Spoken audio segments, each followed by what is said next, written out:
মে 2026। আজ আমরা চলেছি নাথুলা, ভারত চীন সীমান্তের এক ঐতিহাসিক দরজা। নাথুলার উচ্চতা 14,140 ফিট। মোটা বরফের চাদরে ঢেকেছে এই ভারত চীন সীমান্ত।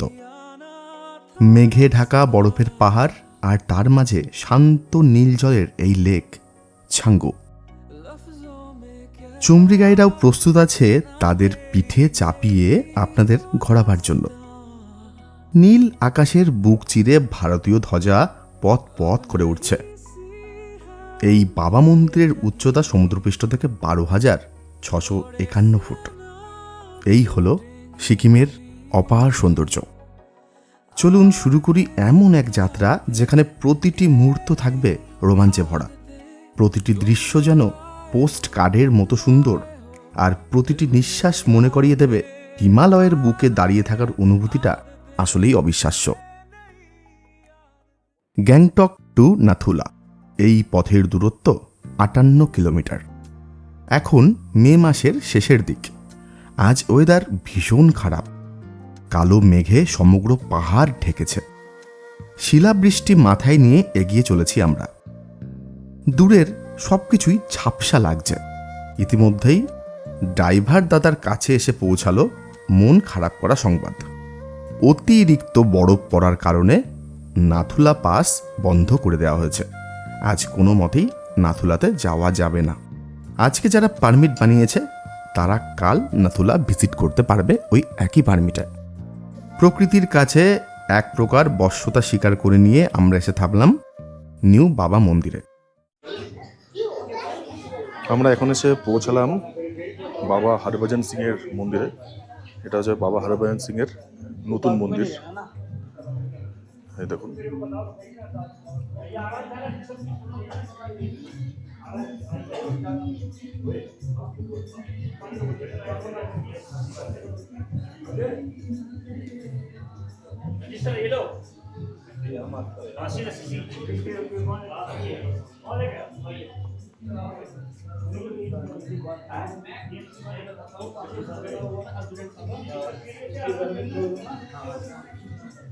Spiritual water.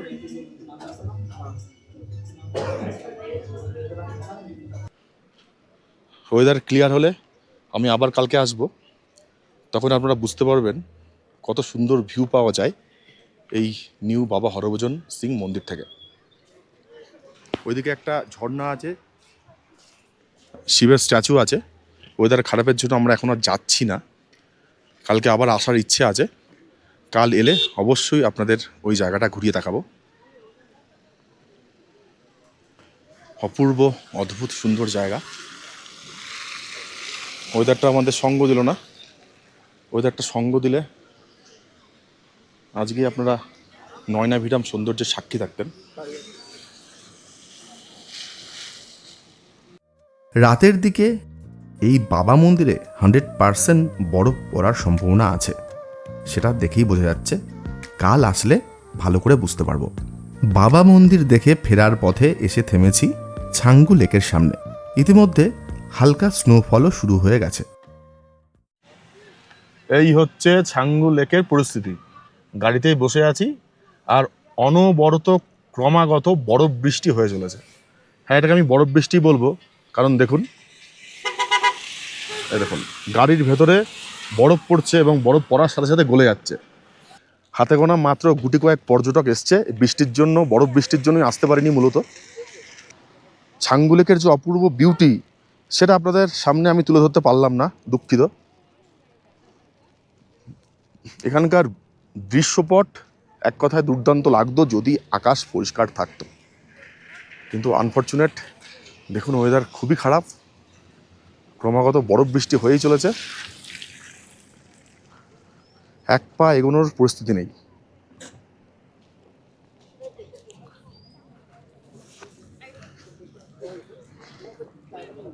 বেচারা চুমরি গাই গুলো খুব কষ্ট পাচ্ছে, বসে আছে বৃষ্টির মধ্যে।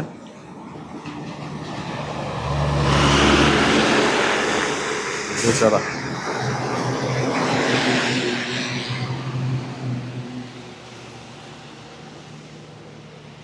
যদি আকাশ ক্লিয়ার থাকে অবশ্যই এত সুন্দর জায়গা আমি কালকে একবার ট্রাই করে আপনাদের ঘুরিয়ে দেখাবো।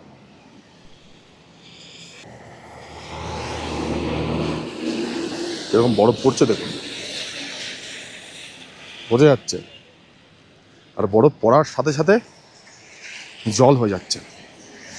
সত্যি আনফর্চুনেট, একেবারেই আনফর্চুনেট।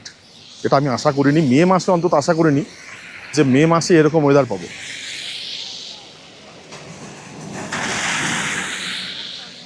এই যে আমাদের গাড়ি থেকে নেমে কোনো রকম শ্যুট করেছি, আবার গাড়িতে উঠে পড়ছি। ক্যামেরা পুরো ভিজে গেছে। এখন আমরা এগিয়ে চলেছি রোপওয়ের দিকে। এই দেখুন, এটা হচ্ছে রোপওয়ে যাওয়ার রাস্তা। এইটা হচ্ছে রোপওয়ের এন্ট্রি গেট। রোপওয়ে চার্জ হচ্ছে রাউন্ড ট্রিপ 360 টাকা। দেখুন, বলতে বলতে হেভি স্নোফল স্টার্ট হয়ে গেল।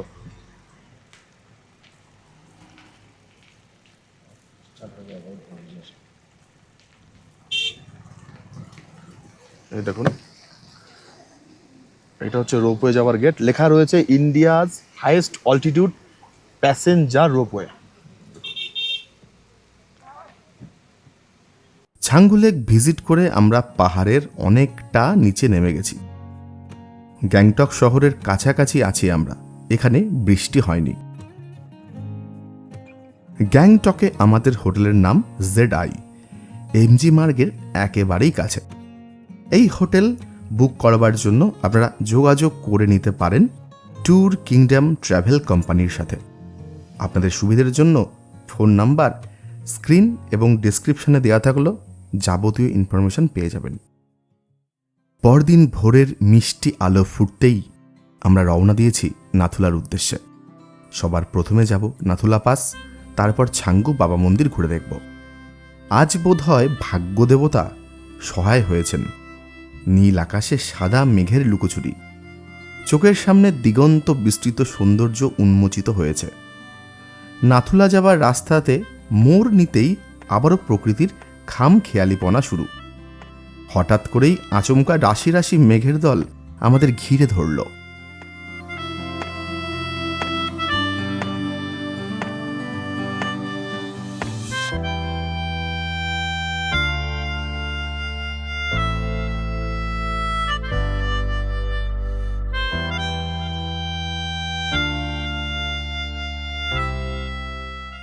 যাই হোক, আলটিমেট পৌঁছতে পেরেছি 14,140 ফুট উচ্চতায় অবস্থিত ভারত চীনের অন্তিম সীমান্তে।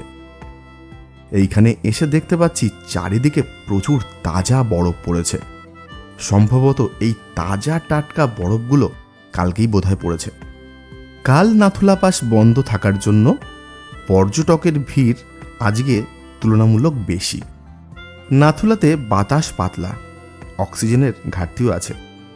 এই কারণে আমি অতি ধীর পায়ে এগিয়ে চলেছি সামনের দিকে। উফ, কি যে বলবো আপনাদের, চোখ ধাঁধানো সৌন্দর্য। এটা খুব হাই অল্টিটিউড এরিয়া। আপনার সঙ্গে একটা অক্সিজেন সিলিন্ডার ক্যারি করবেন। এটা আপনার 1/2 লিটার, 100টা শট হয় এতে। এইভাবে নিয়ে আপনারা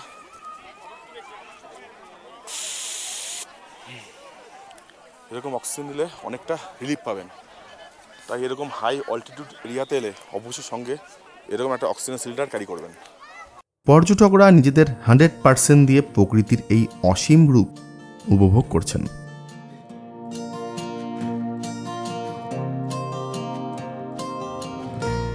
নাথুলা দেখে আমরা চলে আসলাম বাবা হরভজন সিং মন্দিরে। আপনারাই নিজের চোখেই দেখুন গতকাল কিরকম ওয়েদার ছিল আর আজ কিরকম। আপনাদের কালকেই বলেছিলাম এই মন্দির থেকে আশেপাশের দৃশ্য দেখে যে অনুভূতিটা পাবেন সেটা কিন্তু লাইফ টাইম অ্যাচিভমেন্ট হয়ে থাকবে।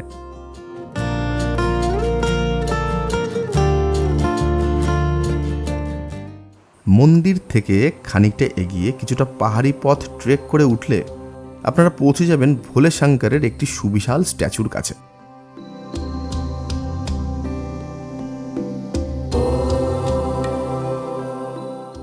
হোটেলে ফেরার পথে ছাঙ্গু লেকের সামনে এসে থামলাম। এই হচ্ছে ছাঙ্গু লেকের আসল প্রকৃত সৌন্দর্য। চারিদিকে বরফে ঢাকা পাহাড়, তার মধ্যখানে শান্ত নীল জলাশয়। তাই তো আপনাদের উদ্দেশ্যে একটাই বার্তা, পাহাড় কখনো কাউকে খালি হাতে ফেরায় না। যদি প্রথম দিন এই সব জায়গাগুলি মিস হয়ে যায় তাহলে একটা দিন এক্সট্রা রাখুন, নিরাশ হবেন না। গ্যাংটকের হোটেলে ফিরে বিশ্রাম নিয়ে ফ্রেশ হয়ে চলে আসুন এমজি মার্গে।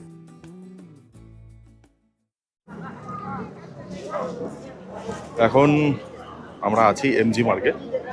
আমাদের হোটেল থেকে হাঁটা পথে মাত্র 3 মিনিটের দূরত্ব। এই কারণেই আমি হোটেল জেডআই বুক করেছি। আমি চেয়েছিলাম যে এমজি মার্গের কাছাকাছি কোনো হোটেলে থাকবো। এর আগে আমি যতবার গ্যাংটক এসেছি আমি প্রত্যেকবারই এমজি মার্গ থেকে প্রায় 1 থেকে 1.5 কিলোমিটার দূরে ছিলাম, কিন্তু এবারে আমি একেবারে এমজি মার্গের কাছেই আছি।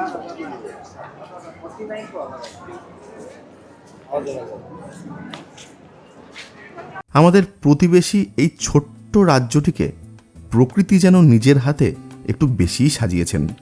এই কারণেই সিকিমের প্রতিটি কোণাই ছবির থেকেও সুন্দর। আপনারাও যদি এই অসীম সৌন্দর্যের সাক্ষী হতে চান তাহলে চলে আসুন প্রকৃতির এই স্বর্গরাজ্যে। ভিডিওটি কেমন লেগেছে মতামত লিখে অবশ্যই জানান। আজ এখানেই শেষ করছি, ফিরছি আগামী এপিসোডে আরেকটি নতুন ঘোরার জায়গা নিয়ে। ততক্ষণ ভালো থাকুন, সুস্থ থাকুন আর প্রকৃতিকে অনেক ভালোবাসুন। নমস্কার।